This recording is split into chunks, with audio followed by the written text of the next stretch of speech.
ছেপ্টেম্বৰৰ 29 তাৰিখৰ আগতে ইলেকশ্যন হৈ যাব। আমি কিমানটা সিটত ইলেকশ্যন খেলোঁ, কেনেকৈ খেলোঁ 20 আগষ্টত আপোনালোকে গম পাব। তাৰ আগতে মই গোটেই জেগাখিনি এবাৰ ঘূৰি ল'ম। ৰাহুল গান্ধীয়ে 24ত ভোট চুৰিৰ এটা অভিযোগ তুলিছে।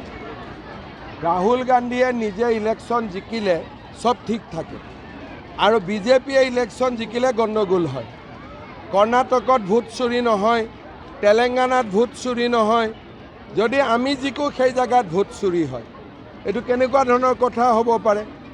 আগতে ইমান দিন EVM-ৰ কথা ক'লে, এতিয়া ভোট চুৰিৰ কথা আৰম্ভ কৰিছে। কিন্তু ছাৰ আপুনি ছেপ্টেম্বৰত ইলেকশ্যন হ'ব বুলি কৈ আছে, কিন্তু প্ৰমোদে কালি ঘোষণা কৰিছে যে আমি ডিচেম্বৰত শপত গ্ৰহণ কৰিছিলোঁ, গতিকে ডিচেম্বৰতহে ইলেকশ্যন ছেপ্টেম্বৰৰ 29 তাৰিখৰ আগতে ইলেকশ্যন হৈ যাব।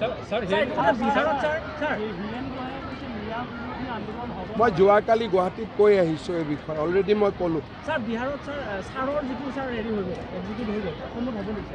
চব গোটেই ৰাজ্যতে হ'ব, খালি কেতিয়া হ'ব এইটো চিডিউল এটা এটাকৈ ডিক্লেয়াৰ হ'ব। এইটোৰ কমপ্লেইন BTR-ত বহুত আছে, ইয়াৰ ওপৰত মই চকু দিম, মই এবাৰ খবৰ লৈছোঁ। অখিল গগৈয়ে যি কয় তাৰ উল্টাটো হয়। অখিল গগৈ যদি কয় সূৰ্য পূবৰ ফালে ওলায়, তেতিয়া সূৰ্যটো পশ্চিমত গুচি যাব, কাৰণ সূৰ্যইও অখিল গগৈক বেয়া পায়। গতিকে অখিল গগৈৰ কোনো কথা অসমত নচলে।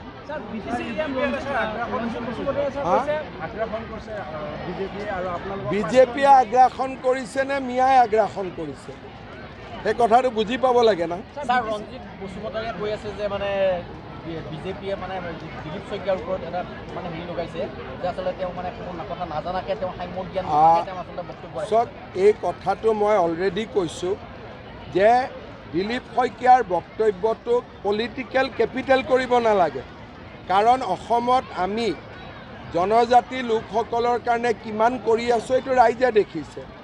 গতিকে দিলীপ শইকীয়াই কিবা এটা বেলেগ প্ৰসংগত কিবা এটা কৈছে, তাক ইলেকশ্যনৰ ইছ্যু বনোৱাটো কোনো দৰকাৰ নাই।